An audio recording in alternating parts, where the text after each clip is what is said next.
Smash Bros. Side of things, Chris, we have seen Shenandoah's roster really find their footing, get a really good team identity going for how they approach these crew battles, and have become very fluid in where they have, like, where each player has slotted themselves in these crew battles. They become a lot more adaptive. So, kind of moving into that, I'm excited to see what these players have now that we're in playoffs. Is there some sort of hard mix-up, or are we going to keep going with the game plan that's been working wonders? Right, it certainly feels like we are getting used to seeing the lineup that we have on your screen. What the matchup for tonight looks like we said, Shenandoah coming in with a nearly perfect record. Perfect through series, only dropping one game along the way. I believe that was to Lebanon Valley. So that was a very close series. But on the other side, you've got a 500 Concord team that's looking for a big win here tonight against the Hornets.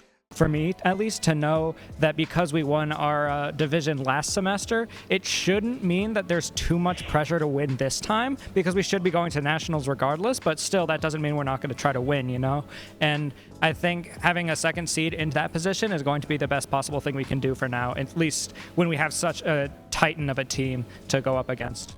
Life is this Falco. Man, that setup was foul, Chris. Yes, that red trampoline could have spelled disaster for this Falco. So now, sitting at 156, bells flying, the back air Falco player. I think that they're struggling to find a way to close out this stock against Kip. They don't know what the best option is. Kip has been doing a really good job of dodging these up tilts and gets hit on the side. This stock soon.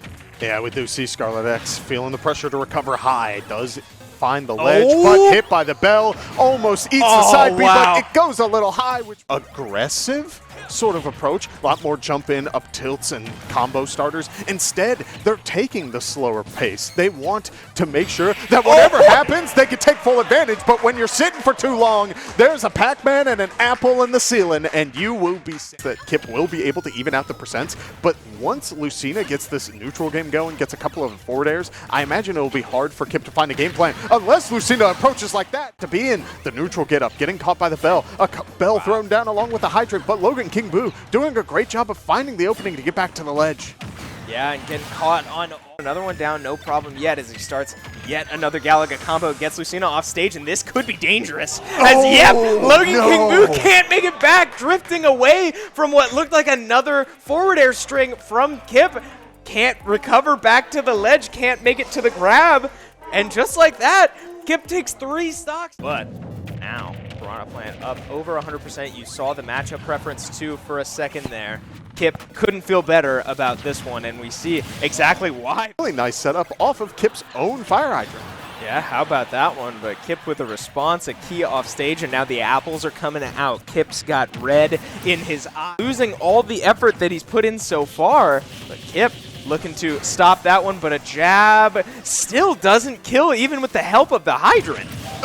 Knight really taking the time on the ledge, not going for anything too crazy. Does eat an apple, but it won't be enough to take out just yet. Yep, and a back air on Kip so far has yet to really be punished for it. And one of the things Bowser does have going for him is speed. Wow. And we haven't seen the speed find its value yet, as directly at the ledge or sitting somewhere else. I mean, look at that. Trading Max just struggling to even get away from them, let alone get through them, and does catch another. And for the first time, it feels like this matchup, we see Kip off stage, but Trading Max not able to get much from it, and throws a fruit directly into the hydrant, snipe way downtown, and finds the 12th stock in an incredible run, taking set number 1 off Concord. That is another crew battle sweep in the pockets of this Pac-Man. I don't understand, Chris. How do they keep doing it? They were, as we reestablish that Jigglypuff game plan. Float around, throw aerials, and wait till one of those hitboxes connects.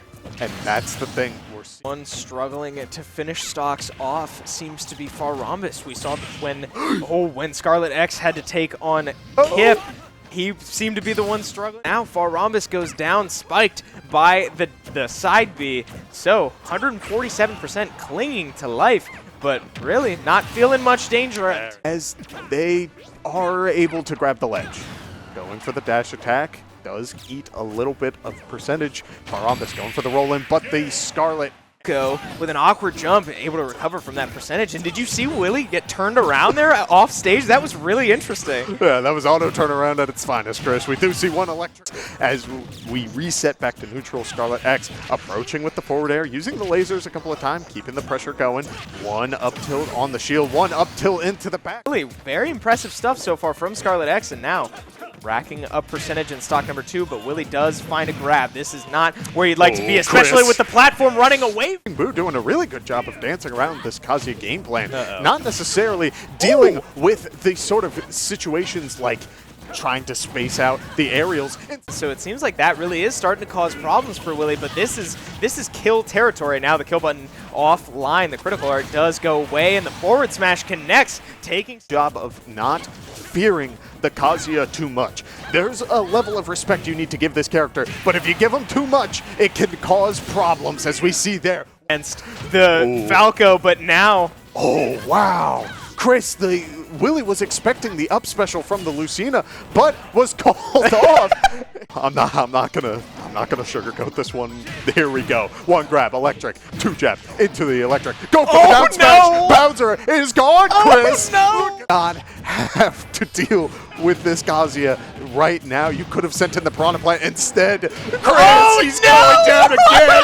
Chris. Evil, Terry Day Max. Really starting to set Trey Day Max, excuse me, settling in here, getting a forward air on Willie off stage. Kill buttons online. Oh no! Willie can't make it back on stage.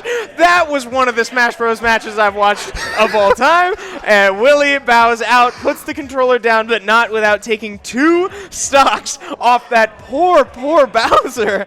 And keeps confirming these nairs, isn't able to find a forward air, but you said it, the double jump armor able to keep Igloo in those interactions.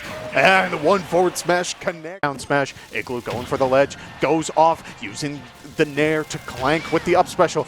The up air connecting as well. I mean, Jay the Knight is feeling the pressure. Is Igloo looking awfully comfortable as now we string these combos once again. Back airs into up airs. Was that 4? I think I counted 4 as Igloo goes off stage once again, but no. Even things out and hold on to the stock as long as possible, but there's a dino at the ledge and it is throwing out its feet to really keep the pressure going.